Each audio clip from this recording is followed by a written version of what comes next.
भारत और संयुक्त राज्य अमेरिका दुनिया के दो सबसे बड़े लोकतंत्र न केवल रणनीतिक साझेदार हैं बल्कि एक दूसरे के सबसे महत्वपूर्ण व्यापारिक सहयोगी भी हैं। वर्तमान में दोनों देशों के बीच द्विपक्षीय व्यापार करीब 191 अरब डॉलर वित्त वर्ष 2024-25 के अनुसार 131.84 अरब डॉलर के आसपास है और अमेरिका लगातार चौथे वर्ष भारत का सबसे बड़ा व्यापारिक साझेदार बना हुआ है। भारत का निर्यात अमेरिका के कुल वस्तु निर्यात का लगभग 18% है। दोनों देशों के शीर्ष नेतृत्व ने इस व्यापार को साल 2030 तक $500 बिलियन तक पहुंचाने का लक्ष्य रखा है। लेकिन इस मजबूत साझेदारी के बावजूद पिछले कुछ वर्षों से व्यापार और टैरिफ को लेकर कुछ मतभेद रहे हैं, जिसके चलते एक व्यापक द्विपक्षीय व्यापार समझौते पर अंतिम मुहर नहीं लग पाई है। वर्तमान स्थिति समझौते की दहलीज पर ताजा अपडेट ये है कि भारत और अमेरिका एक लंबे समय से लंबित व्यापार समझौते को अंतिम रूप देने के बेहद करीब पहुंच चुके हैं। वाणिज्य एवं उद्योग मंत्री पीयूष गोयल और वाणिज्य सचिव राजेश अग्रवाल के नेतृत्व में भारतीय वार्ताकारों की टीमें लगातार अमेरिकी समकक्षों के साथ बैठकें कर रही हैं। इन वार्ताओं के कई दौर पूरे हो चुके हैं और अधिकारियों का मानना है कि अब कोई बड़ा मतभेद बाकी नहीं है। खबरों के मुताबिक ये समझौता अपने अंतिम चरण में है और ऐसी संभावना जताई जा रही है कि आसियान शिखर सम्मेलन आसियान समिट से पहले इस पर सहमति बन सकती है, जिसके बाद इसकी औपचारिक घोषणा की जा सकती है। मुख्य मुद्दा टैरिफ में भारी कटौती। इस संभावित समझौते की सबसे बड़ी और महत्वपूर्ण खबर टैरिफ आयात शुल्क को लेकर है। वर्तमान में अमेरिकी प्रशासन ने भारत पर दंडात्मक शुल्क प्यूनिटिव टैरिफ के रूप में लगभग 50% तक का भारी भरकम टैरिफ लगाया हुआ है। इसमें से एक बड़ा हिस्सा 25% भारत द्वारा रूस से कच्चे तेल के आयात के कारण लगाया गया था। रिपोर्टों के अनुसार इस नए व्यापार समझौते के तहत अमेरिका भारतीय सामानों के निर्यात पर लगे इस 50% टैरिफ को घटाकर 15% से 16% के बीच ला सकता है। भारतीय निर्यातकों के लिए ये एक बहुत बड़ी राहत होगी, क्योंकि इससे उनके उत्पाद अमेरिकी बाजार में अधिक प्रतिस्पर्धी कम्पेटिटिव बन जाएंगे। कपड़ा, इंजीनियरिंग सामान और फार्मास्यूटिकल्स जैसे क्षेत्रों को विशेष रूप से लाभ मिलने की उम्मीद है। समझौते के प्रमुख स्तंभ ऊर्जा और कृषि। ट्रेड डील की रूपरेखा मुख्य रूप से दो प्रमुख क्षेत्रों पर केंद्रित है, ऊर्जा और कृषि। 1. ऊर्जा एनर्जी।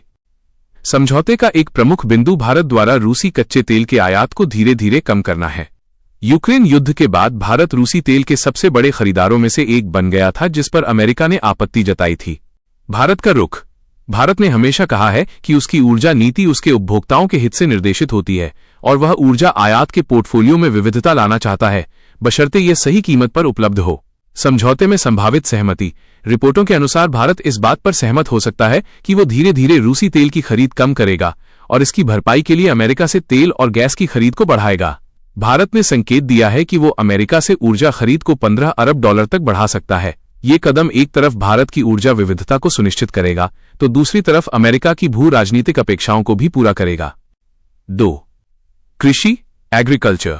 समझौते के तहत भारत अमेरिका के कुछ कृषि उत्पादों के लिए अपने बाजार की पहुंच मार्केट एक्सेस बढ़ा सकता है। संभावित आयात भारत अमेरिका से गैर जीएम मक्का, नॉन जीएम कॉर्न और सोयाबीन खली सोय मील जैसे कुछ कृषि उत्पादों का आयात बढ़ाने की अनुमति दे सकता है।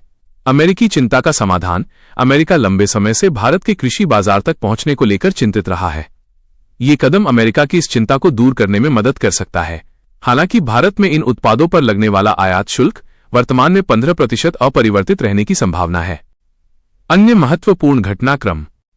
नेताओं के बीच बातचीत। इस प्रगति के पीछे अमेरिकी राष्ट्रपति डोनाल्ड ट्रंप और भारतीय प्रधानमंत्री नरेंद्र मोदी के बीच हाल ही में हुई टेलीफोन पर बातचीत को एक महत्वपूर्ण कारक माना जा रहा है। राष्ट्रपति ट्रंप ने पुष्टि की कि चर्चा मुख्य रूप से व्यापार और ऊर्जा सहयोग पर केंद्रित थी और उन्होंने दावा किया कि पीएम मोदी ने उन्हें रूस से तेल खरीद सीमित करने का आश्वासन दिया है। हालांकि भारतीय विदेश मंत्रालय ने रूसी तेल पर सीधे किसी कॉल की पुष्टि नहीं की, पर यह बातचीत दोनों पक्षों की समझौते की ओर बढ़ने की इच्छा को दर्शाती है। भारतीय अधिकारियों का दावा। भारतीय वाणिज्य सचिव राजेश अग्रवाल ने हाल ही में कहा था कि दोनों देशों के बीच बातचीत सकारात्मक रही है और अब कोई बड़ा मतभेद बाकी नहीं बचा है। भारत का निर्यात परिदृश्य। अमेरिकी टैरिफ बढ़ने के बावजूद भारतीय वाणिज्य मंत्री पीयूष गोयल ने कहा है कि भारत का समग्र निर्यात गुड्स एंड सर्विसेज इस वित्तीय वर्ष में भी सकारात्मक वृद्धि दर्ज करेगा, जो भारतीय निर्यातकों की क्षमता को दर्शाता है। हालांकि अमेरिका को होने वाले निर्यात में टैरिफ के कारण हाल ही में 12% की गिरावट आई है। आगे की दिशा और चुनौतियां। व्यापार समझौते पर अंतिम मुहर लगना दोनों देशों के आर्थिक संबंधों के लिए एक महत्वपूर्ण क्षण होगा। भारतीय हितों का संरक्षण। वाणिज्य मंत्री पीयूष गोयल ने स्पष्ट किया है कि कोई भी समझौता तब तक नहीं किया जाएगा जब तक भारत के किसानों, मछुआरों और एमएसएमईएस के हितों का ध्यान नहीं रखा जाता। यह सुनिश्चित करना भारतीय वार्ताकारों के लिए एक चुनौती होगी। रणनीतिक संतुलन। रूस से तेल आयात को कम करने की शर्त भारत की ऊर्जा सुरक्षा और उसकी बहुपक्षीय विदेश नीति के लिए एक संतुलनकारी कार्य है। भारत को यह सुनिश्चित करना होगा कि किसी भी समझौते से उसके राष्ट्रीय हितों पर प्रतिकूल प्रभाव न पड़े। नियमित समीक्षा। मिंट की रिपोर्ट में दावा किया गया है कि नई दिल्ली समझौते में एक ऐसा प्रावधान शामिल करने पर जोर दे रही है जो टैरिफ और बाजार पहुंच की समय समय पर समीक्षा की अनुमति दे, जिससे समय के साथ व्यापारिक शर्तों को संतुलित रखा जा सके। निष्कर्ष। कुल मिलाकर भारत अमेरिका व्यापार समझौता अब साकार होने की दिशा में तेजी से आगे बढ़ रहा है। टैरिफ में भारी कटौती, ऊर्जा सहयोग और कृषि बाजार तक पहुंच के मुद्दों पर बनी सहमति एक नए और मजबूत आर्थिक साझेदारी की नींव रखेगी।